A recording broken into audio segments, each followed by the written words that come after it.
NASA astronotu olmak ister misiniz? Uzaya merakı olan birçok kişinin hayalini süslemektedir. Astronot olup yeni gezegenler keşfetmek, hatta uluslararası uzay istasyonunda olup zaman geçirmek, belki yakın bir gelecekte uzay turizminin yaygınlaşması ile bu hayalin bir kısmını astronot olmadan gerçekleştirebiliriz. Teleskoplara baktığımız gezegenler, yıldızlara ulaşmak çocukluk hayalidir. İşte o astronotlardan olabilmek için gerçekten zorlu seçmeleri geçmek ve belirli bir okul kariyeri yapmanız gerekiyor.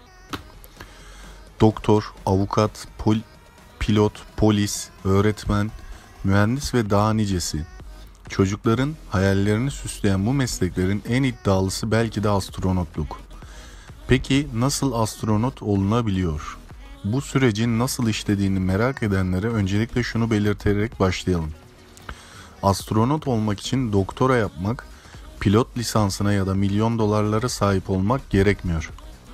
Üniversite mezunu olmak, bilim alanındaki bir konuda tecrübe sahibi olmak ve gerekli fiziksel ve psikolojik testleri geçmek yeterli. Her ne kadar kulağa çok basitmiş gibi gelse de işin aslı hiç öyle değil. 2013 yılında 6.000'den fazla kişi astronot olabilmek için başvuru yapmış ve sadece 8 kişi seçilmiş. NASA'dan bir grup psikolog, birçok astronot adayının fiziksel ve eğitimle ilgili koşulları sağlasa bile belli bir süre uzayda yaşayabilmek için gerekli duygusal ve zihinsel kapasiteye sahip olmaması nedeniyle bu kadar az kişinin seçildiğini söylüyor.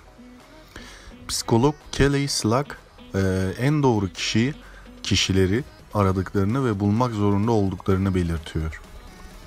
Ne kadar zaman alıyor? Bir kişinin başvuru aşamasından son seçim aşamasına kadar geçen süre 2 yıl.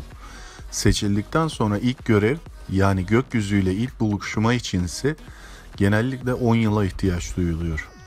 NASA yıllardır her bir adayın uzayda karşılaşabileceği tüm durumlara karşı nasıl tepki verebileceğini anlayabilmelerine yardımcı olacak testler tasarlıyor. Psikolojik değerlendirme 2 bölümden oluşuyor. İlk bölümde adaylara normal bir iş görüşmesinde sorulan temel sorular yöneltiliyor. Bu aşamayı daha zor bir bölüm takip ediyor. İkinci bölümde adayların görevlerini yerine getirebilme yeteneklerinin yanı sıra aşırı stresle baş edip edemeyecekleri test ediliyor.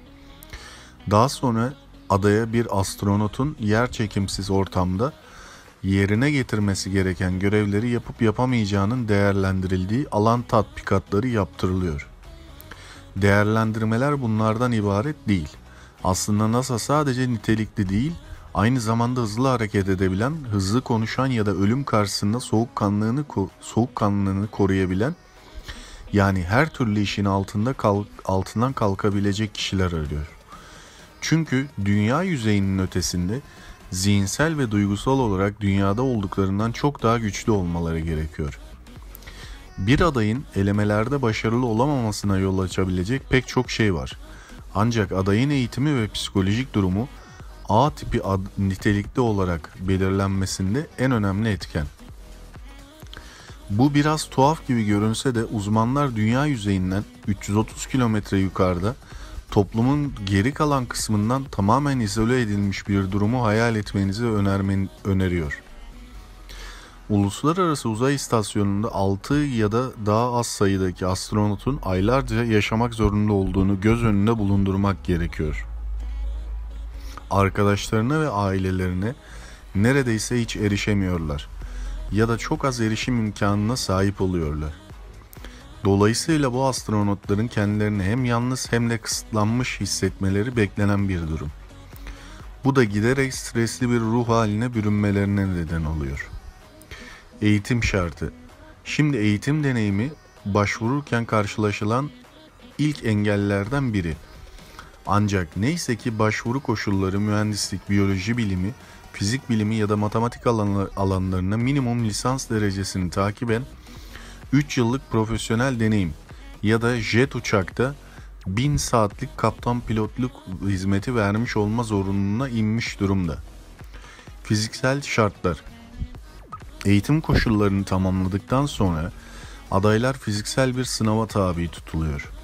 Pratisyen hekimlerin yaptığı yıllık genel sağlık kontrolünden farklı olarak bu uzun süreli uzay yolculukları 20/20 görme kuvveti ya da görme kuvvetini o seviyeye çıkarabilme kabiliyeti, 140/90'dan düşük tansiyon ve 1.57 santim ile 1.90 santim arası boy gerekiyor.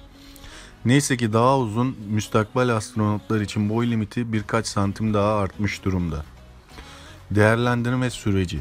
Ön elemenin bir hafta süren kişisel mülakatların, tıbbi elemenin ve alışma sürecinin üstesinden geldikten sonra seçilen adaylar 2 yıllık bir eğitim ve değerlendirme sürecinden daha geçiyorlar. NASA'nın astronot ofisi halkla ilişkiler baş temsilcisi Nicole Cloutier Lemasters, birçok adayın scuba ya da uçma gibi hobileri var. Ki bunların birçoğu astronotların eğitimleri boyunca kullandıkları becerilerden diyor. Sağlık durumu. Başvuru yapanların sağlıkla ilgili beklentileri de karşılamaları gerekiyor. İşte Avrupa Uzay Ajansı'nın zorunlulukları. Başvuru sahibinin herhangi bir hastalığı olmamalıdır. Başvuru sahibi uyuşturucu, alkol veya sigara kullanmamalıdır. Başvuru sahibinin bütün eklemlerinin hareket açıklığı ve fonksiyonelliği normal olmalıdır. Başvuru sahibinin görüş keskinliği her iki göz içinde %100 20/20 olmalıdır. Başvuru sahibinin herhangi bir psikiyatrik bozukluğu olmamalıdır. Başvuru sahibi zihinsel, ruhsal ve kişisel yeteneklerini kanıtlamalıdır. Genel anlamda başvuru sahiplerinin sağlıklı olmaları bekleniyor. Başvuru sayısı çok yüksek olduğu için NASA sadece kaymak tabakayı ve en iyileri kabul ediyor. Çoğu astronotun en azından master derecesi ve birçoğunun da doktora derecesi var. Bazı astronotların uçuş eğitimi, scuba eğitimi, yabancı dil becerileri, bilimsel deneyimi ve hatta keşif deneyimleri var.